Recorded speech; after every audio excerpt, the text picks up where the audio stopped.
long-haired weirdos, short-haired weirdos, vandals, hooligans. The government, hug the government, love the government, hug the government, love the government, hug the government. Welcome to The Politics Guys, a place for bipartisan, rational, and civil debate on American politics and policy. I'm Michael Baranowski, a professor of political science at Northern Kentucky University. My guest today is Rachel Korberg, executive director and co-founder of the Families and Workers Fund, a coalition of philanthropies working to build a more equitable U.S. economy. She also serves as president of the board at the Stonewall Community Foundation, one of the largest funders of LGBTQIA+ causes. She has a master's in public policy from Yale, executive training in human-centered design from Stanford's Graduate School of Business, and has been a featured speaker at the Federal Reserve, United Nations, National League of Cities, Aspen Institute, and many universities. The focus of our conversation today will be job quality, what it is, why it matters, and how to measure it. Rachel Korberg, welcome to the show. Thanks so much for having me. When I think about jobs in the U.S., there are really two things that I tend to focus on, almost to the exclusion of really everything else, and that's the unemployment rate and median wages. And, sometimes maybe I'll look at like labor force participation rate, but really that's as far as it goes. And I guess to start with, would you say that those are the most important indicators when we're looking at jobs, at least maybe as a starting point? Those are good starting points, but to me, I would back up even further, actually. To me, the most important question is, how are people doing? Are folks okay? The U.S. is one of the wealthiest, most innovative countries in the world. We're very fortunate that we actually would have the capacity to ensure every adult and child doesn't have to go to bed hungry, can live a secure, dignified life. But we know that's not the case, right? So while we've made a lot of progress, we have a lot more to make. More than a third of fully employed people don't earn enough to cover the basics like rent, transportation, food. We're not talking about anything fancy here. And that's not even adding the other, 10% or so that live officially at or below the poverty line. And this is United Way data. So to me, the unemployment rate and the median wage, those are important, but they're really just the tip of the iceberg. All they're going to tell us is, do you have a job or not? And what does the average person at that company earn? We're not going to know, well, what are you earning if you're actually way below the average? We're not going to know, can you take time off and bond with your new baby or take care of your aging parent? We're not going to know, do you have health insurance that's going to let you, stand up to that cancer diagnosis? We're not going to know, do you have a chance to get promoted? Even if you're from the wrong town, you got the wrong degree, you don't look the same as the rest of the company. So there's a lot that it doesn't tell us. But yeah, they can be starting points for sure. And I guess based on that, the danger, at least, is that we look at, say, an unemployment rate at 3-point-something% where it is right about now. It's historically low practically. And we think, well, there's not really a jobs problem in the United States. And you would argue that, no, that's actually pretty misleading, right? It's great that the unemployment rate is low. That's huge. It means in that way, our economy is healthy and that workers have options. And that's good for all of us. But yes, we've definitely got room for improvement. We do have a jobs problem. And when the unemployment rate is low and companies are fighting for talent, they're working to, recruit and retain, it's a great time to make those improvements.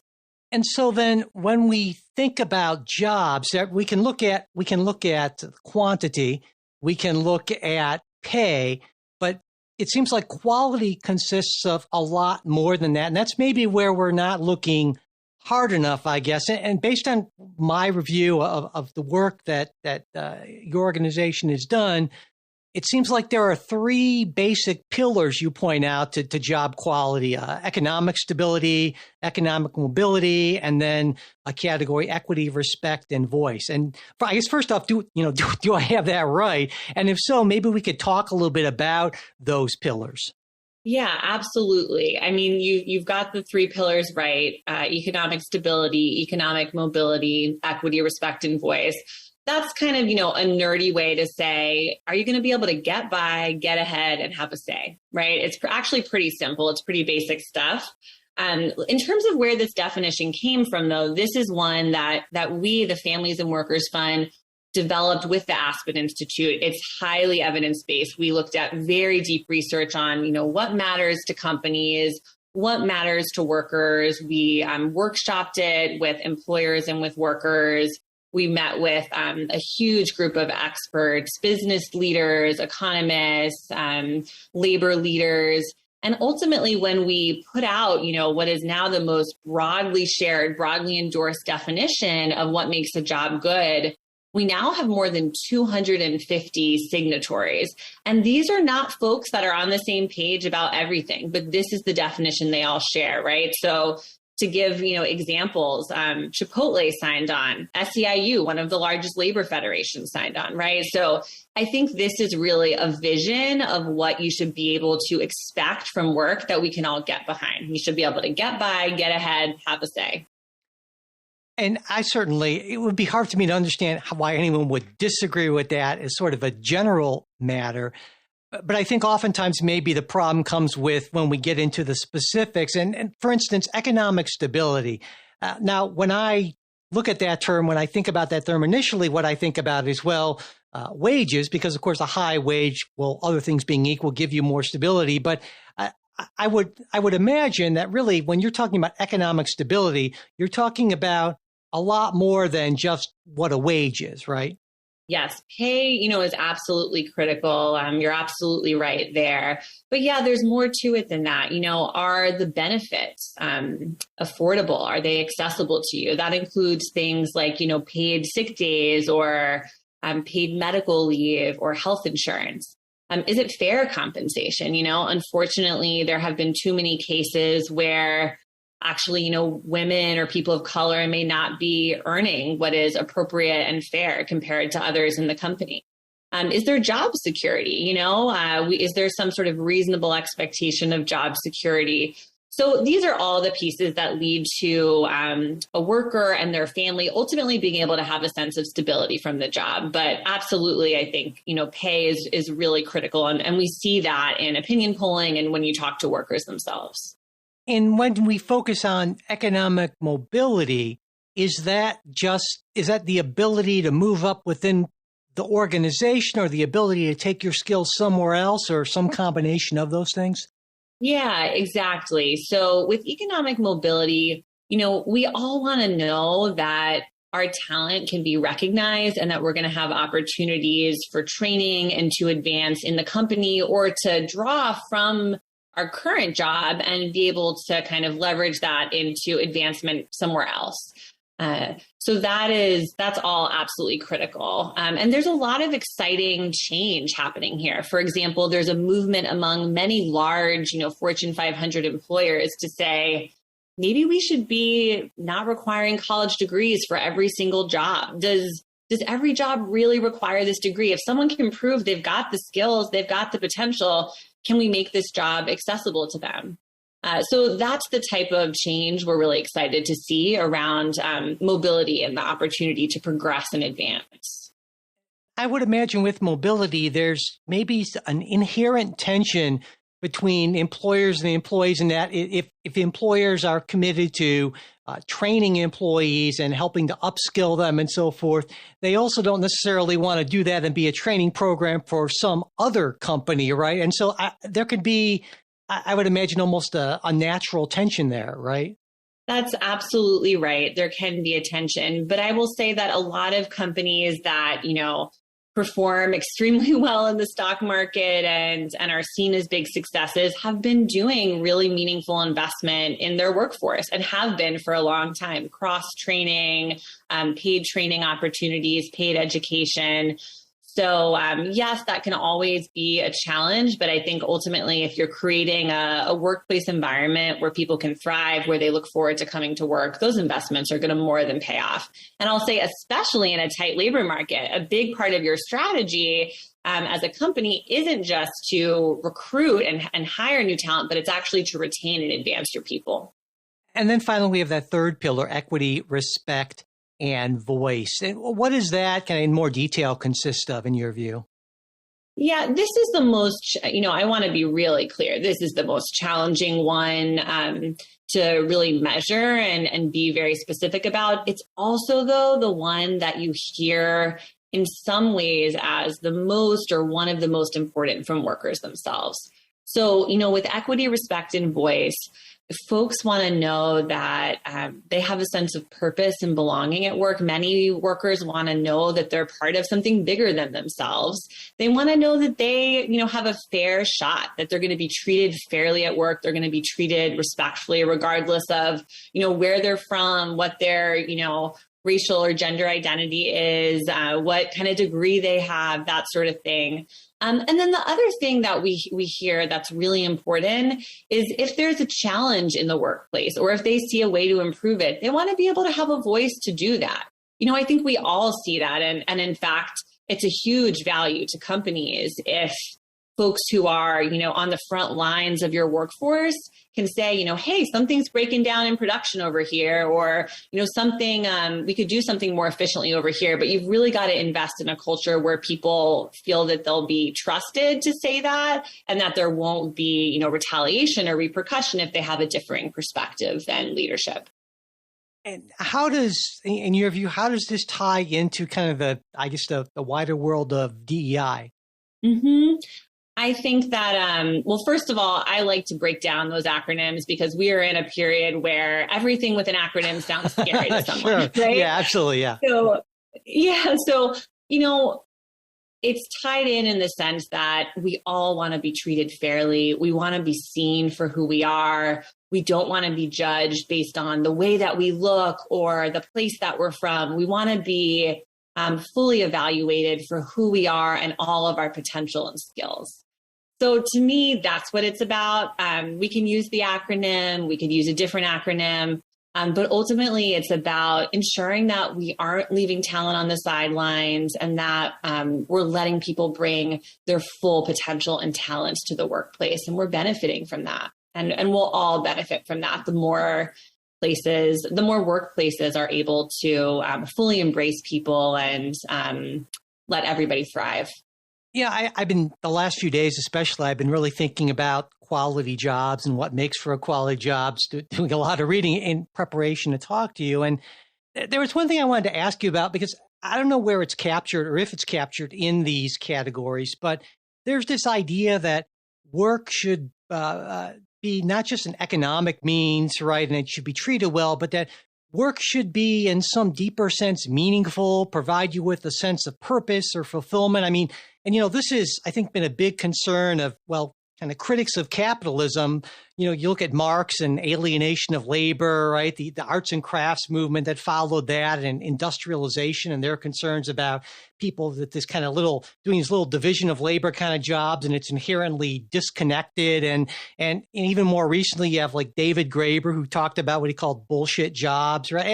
And I guess I'm wondering, I would think everyone would agree that it's better to have a job that provides you a sense of meaning, fulfillment, but I wasn't quite clear if that fit in any of these categories, or if it did, where you would put it.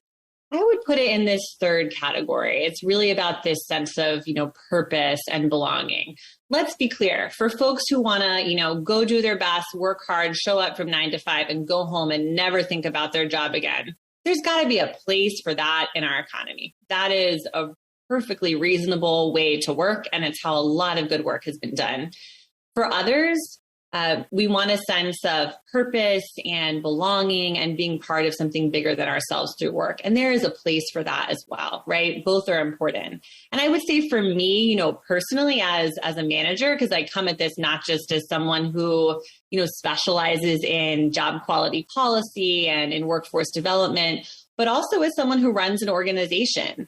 And I think for me, I really see that folks perform their best when you can help to together create a workplace culture of purpose and care and joy. When I go to work feeling excited to see my colleagues, feeling excited about the work we're going to do, having a sense that I'm really contributing to something, I'm going to do my best. And I think that's the case for a lot of people.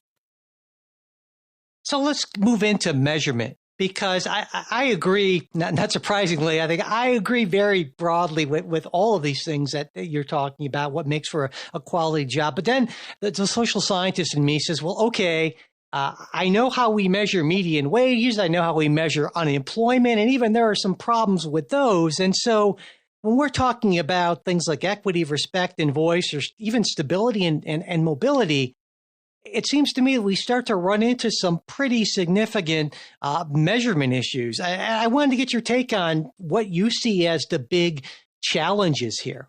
Yeah, some aspects of job quality just are harder to measure than others. I think you're totally right. There's still more, though, that we could be measuring than just average wage and if people have a job or don't have a job, right? There's actually a lot more data that's already being collected that we could be using. But yes, a variable like, do workers feel like they really have a voice and a say on the job? That is more challenging to measure, but it is doable, right? I mean, the research excellence and innovation we have in this country is extraordinary. It's absolutely unparalleled. So we can look at things like worker sentiment surveys. We do this in so many aspects of our economy. I mean, my goodness, we, test and probe our economy like it's a Thanksgiving Day turkey. We really are constantly, checking in on it. And I think that it's at our own peril if we don't deploy some of those tools to measure job quality in much more rigorous and robust ways. Yeah, I'm certainly for that. But one concern I guess I would have is oftentimes when these things are reported, because there have been, a bunch of other measures, maybe not as widespread or systematic. And it seems to me that the focus tends to be on one number, right? Overall satisfaction, overall quality. And I started to wonder, well, what does it exactly mean? I try to put myself in the position of somebody looking for a job, and I could be in a position where, say, I care about pay, and if I can get more money, even if my boss is an awful jerk, I'm okay with that. That's a sacrifice I'm willing to make. And so I wonder what you think about these overall measures of job satisfaction and what they tell us and maybe what they obscure as well.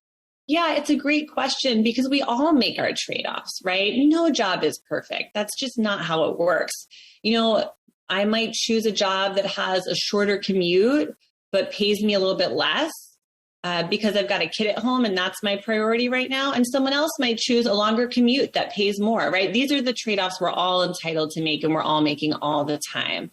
I do think that we can still align more around what are some of the basics that should be part of every quality job, every job in this country? And that's really what the definition, this North Star that we provided with the Aspen Institute set out to do. I think if we are only looking at satisfaction overall, that can be helpful in aggregate, and it can allow for some of these, differences in preferences to be accounted for. But a preference is different than what should be a minimum standard, right? No one should be working full time and not able to keep food on the table. No one should be sexually harassed on their job. Nobody should be overlooked for promotion because they're from, a small rural town, or they're Black, or, they're transgender. So these are kind of the basics, and that's really different than a preference or than, trading off, different aspects of a job to make it better match with your life or your family. And who would you say should be doing this work, right? Because it's a big job, and kind of gathering all this together. Is federal government, state governments, nonprofits, universities? What do you think? How do you see this breaking down if we were to kind of tackle this problem, as I know you want us to?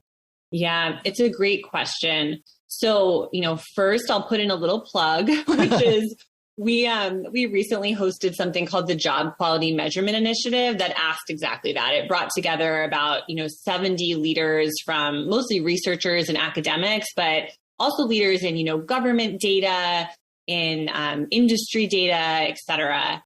And I do think there's actually a role for all of the institutions that you mentioned. I know that's a messy answer, but actually all of those institutions are already involved in providing other types of economic data. So they're all going to be at the table. I would say, though, to me, if I boiled it down to what's going to be most important in moving the needle here, is going to include some sort of regular, consistent government report on job quality. And I think right now we can work with, universities and academics to kind of get a little bit closer to what that might look like. But just like we, rely on the monthly jobs report to tell us what the unemployment rate is and what average wages are, I really do think in the future, we're going to have a monthly report that also includes an indicator of job quality. And so you're kind of envisioning maybe BLS releases this along with their other kind of regular monthly reports, and it's reported on in Wall Street Journal, New York Times, and all that, and kind of that's kind of the ideal endpoint for this, would you say? Well, there's a lot of demand for that. And let's be clear, a lot of the demand for that is coming from the private sector. I mean, just yesterday, U.S. News and World Report released its new best companies to work for list. I was an advisor on it, I say as a disclaimer, but, Fortune's got one, Just Capital has a brilliant index. So this is all because there's demand. Investors want to invest in the companies that are investing in their workforce and aren't going to be rocked by issues like the Great Resignation. Employers want to know that they're going to measure up well against competitors. So we're seeing a lot of demand and interest in this because of the business value of it. So yes, I do think that we're already seeing private data providers respond to that interest and start to generate more and different data. Still early days, but promising signals. And I do really envision a future where this would be a core part of public sector data as well.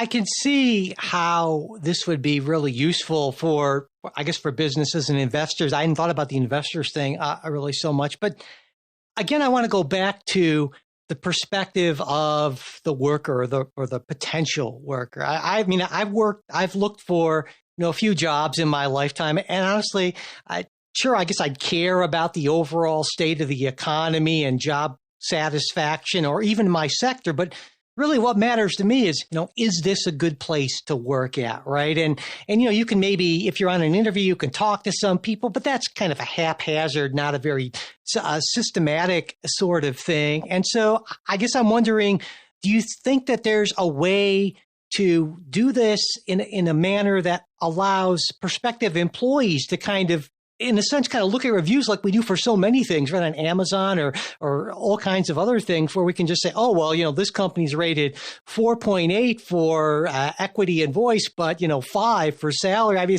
is that even feasible, do you think? Absolutely.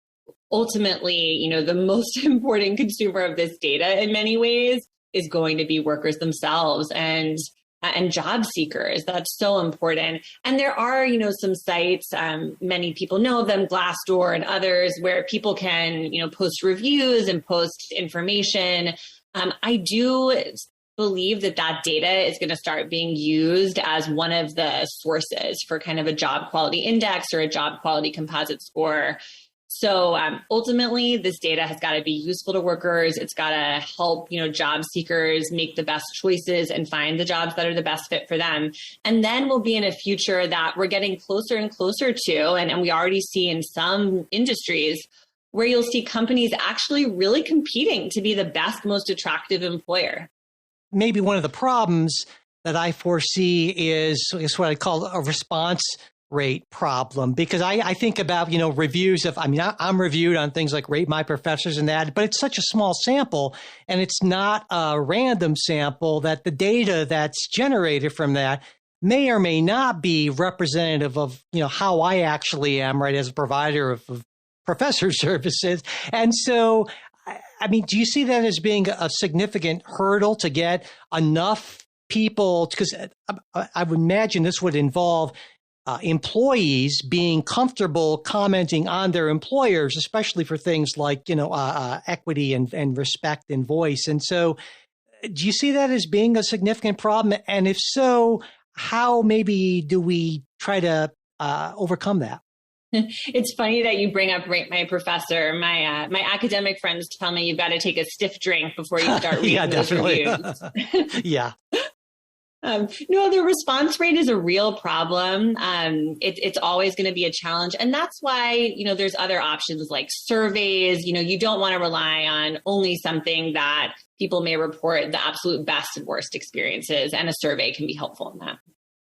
Now, kind of thinking about how conservatives might look at this, I mean, I'm a person of the center left, and it seems like I would be fair to say that you're a person of the left as well. But, we're a bipartisan podcast, and I'm sure that for conservative listeners who have gotten to this point, one question that's emerged is, well, this isn't a real problem, or maybe a statement. This isn't a problem. They don't see it as a problem, at least not a problem for government, because I think the general conservative view here is that, hey, let's let the market take care of this. And honestly, if this information were that important to everyone, well, the market would have provided it already. And the fact that it's not is an indication that, well, it's just not that important. And what we don't want to do is create some big government bureaucracy that forces companies into these reporting requirements and so forth. And that's, why should we do that? And what's your response to people who have that view? Yeah. So first, just on, bipartisanship, just want to name Families and Workers Fund, my organization, fully nonprofit.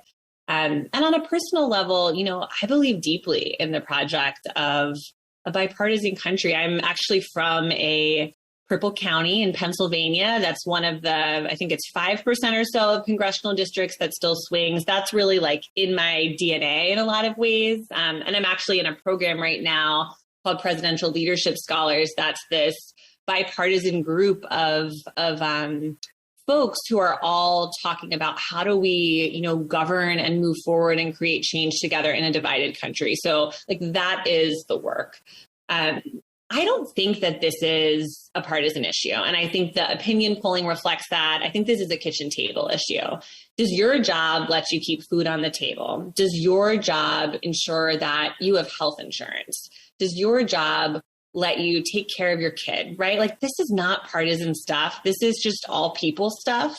And I think that really does come through in the data. For example, there was a Harris Just Capital poll that asked people about what are their main priorities of companies when it comes to, their impact. And the number one thing was fair pay, right? And that was true across political affiliation, race, region, gender, age. So I will say our country may not agree on much, but we really do agree that when you work hard, it should add up to a good life. So I would sort of disagree a little bit that this is even a partisan issue. But on your point about, the markets, our labor markets are actually artificially low and broken and distorted by bad policy right now. And one of those policies that shows this most clearly is the minimum wage. So, our minimum wage is stuck. We haven't done the sensible thing lots of other countries do where we just index it to inflation. And, we all know how serious inflation has been in the past year plus, right? Instead, we've got to vote on it. My goodness, we've got to vote on it in, a divided Congress. So right now, our minimum wage is federally is $7.25 an hour. And if you're a tipped worker, right, you work at a restaurant, $2.13 an hour because the tips got to get you up to the $7.25. So that line actually for most families is below the federal poverty line. So here's what we've done. We've said, this is the number that you've got to at least pay folks per hour. And by the way, that number will put you in poverty. So that is a wild thing to do policy-wise and politically. It is poverty by policy design. So actually, our policy is distorting markets from paying people what they should be paid. I would also say, what we were just talking about, Glassdoor, these places where, employees are coming together to share information, that actually is the markets trying to solve a problem. That's people saying, there's an information asymmetry here. We don't know enough to make decisions about where to work, what is a good job. So we're going to try to pull that information because that information isn't being created and shared more broadly. There's not that transparency.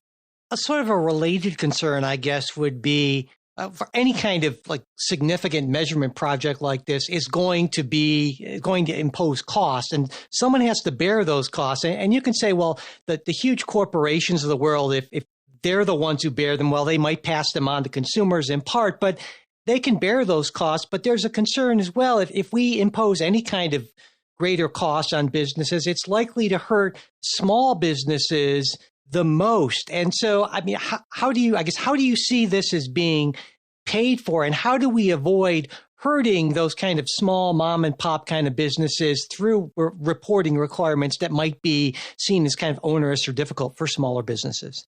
Yeah, it's a critical question. I mean, small and mid-sized businesses are a huge part of the lifeblood of not only our economy, but our culture, right? And our communities. So we've got to make sure that this is not a big burden. There's actually a lot of data companies are already collecting and reporting to the government that we're just not publishing and making transparent, right? So for example, to get really wonky, there's some data called EEO1 data that's essentially on, more detailed pay and demographics data. Pretty much any company that's got more than 100 employees already has to collect that and already has to report it to the US government. So why can't we use that data then to get a little bit closer to measuring and providing a measure of job quality? So I would say, let's start with the stuff companies are actually already collecting. The other thing is that, the digitization of a lot of employer services, payroll services, benefits provision is also going to make the data a lot easier to collect. And finally, we're going to have to make some trade-offs. We've got to make sure that this doesn't become a big burden for small and mid-sized businesses. But given, the level of tech innovation that we have in society today, given the, range of different data solutions we can use here, I'm confident that there is a much better way forward that at least gets closer to measuring job quality than where we're at today.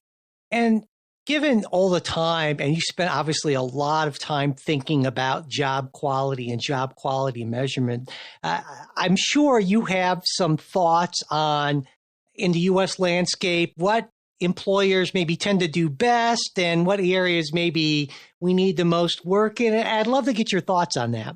It really varies not only by employer, but by industry to some extent. So, here's what I would say to employers. Just do a survey and a listening process with your workforce. I'll shout out some companies that have done this really well. PayPal actually did a survey of the financial wellness of their workforce. The CEO was actually really shocked, and he, acknowledges this publicly, which is really extraordinary and impressive leadership. He found that a pretty significant proportion of the lowest paid part of the workforce was struggling to pay all their bills between paychecks. They were really just barely getting by. And in recognizing that, he didn't look away from it and say, not my problem. He said, we're going to have to solve this. And ultimately, the company raised pay, provided grants of stock ownership to a broader group of employees, improved the affordability of benefits. So, ultimately, companies aren't going to know where they're doing best and where they're most in need of improvement if they don't just ask their workforce. And there's a lot of good tools to do that now. We're supporting an initiative built out of the PayPal experience called the Workforce Financial Wellness Initiative. It's a partnership of Just Capital, the Financial Health Network, and the Good Jobs Institute. So these are three, nonpartisan nonprofits. And it provides a range of tools for companies to go and do just this and figure out what they do best and where they need improvement.